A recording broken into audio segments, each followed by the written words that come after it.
नमस्कार मंडळी, स्वागत आहे तुमचं क्राईम स्टोरी टेलर वन या यूट्यूब चॅनलवर। आज आपण पाहणार आहोत एक अशी हृदयद्रावक घटना जिथे एका यशस्वी पोलीस तरुणाचं आयुष्य एका रात्रीत संपतं। ज्याचं लग्न ठरलेलं होतं, स्वप्नांची सजावट सुरू होती आणि तरीही त्याने असा काही निर्णय घेतला की सगळं गाव हादरून गेलं। मंडळी, चला तर पाहूयात नेमकं काय झालंय ते। मंडळी, तरुणाचं नाव म्हणजे स्वरूप विष्णू जाधव, वय फक्त 28, मूळचे कोल्हापूर जिल्ह्यातील कसबा बावडा भगवा चौक मराठी कॉलनीचे रहिवासी। स्वरूप हा तरुण 2023 मध्ये पोलीस दलात भरती झाला होता। तेव्हापासून तो स्वारगेट पोलीस लाईन मध्ये सेवा करत होता। हुशार, शांत स्वभावाचा, हसत खेळत बोलणारा आणि प्रत्येकाच्या मदतीला धावणारा। त्याचं लग्नही ठरलं होतं। दिवाळीनंतर तो विवाह बंधनात अडकणार होता। मित्रांमध्ये तो कायम म्हणायचा, माझं लग्न ठरलंय, दिवाळीनंतर मी 100% लग्न करणार आहे, तुम्ही पण पहा आता, रजा शिल्लक ठेवा।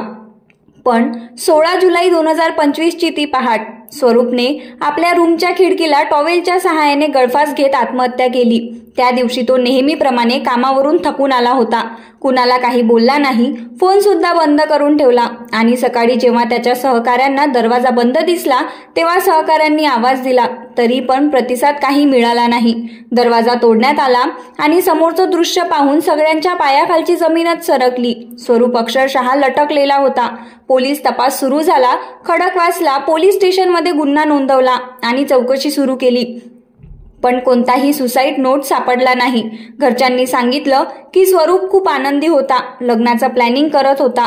तो आई वडील, बहीण आणि आजी यांच्या काळजाचा तुकडा होता। मग असं अचानक काय झालं? त्याला कुठला मानसिक तणाव होता का, की नोकरीमधला दबाव, की काही गुप्त नातं, की काही अशी गोष्ट जी तो कोणालाही सांगू शकला नाही? या प्रश्नांची उत्तरं आजही अनुत्तरित आहे। मंगळवारी सकाळी कोल्हापुरातल्या बावडा स्मशानभूमीत त्याच्यावर शासकीय पद्धतीने अंत्यसंस्कार करण्यात आले।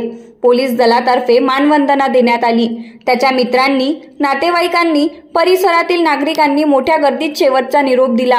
एक यशस्वी पोलीस, प्रेमळ मुलगा, भावी नवरा एका निर्णयाने सर्व काही संपवून गेला। स्वरूप गेला, पण मागे राहिले फक्त एक प्रश्न, का स्वरूपने हे पाऊल उचललं असेल? त्याच्यावर कुठला तणाव, दबाव असेल का? अजून खूप काही प्रश्न उद्भवतात। या घटनेच्या माध्यमातून तुम्हाला सांगू इच्छिते, कृपया जर तुम्ही किंवा तुमचं कोणी प्रियजन मानसिक तणावात असाल तर बोलून दाखवा, मदत घ्या, कारण एका क्षणाचा निर्णय संपूर्ण आयुष्यावर परिणाम करतो।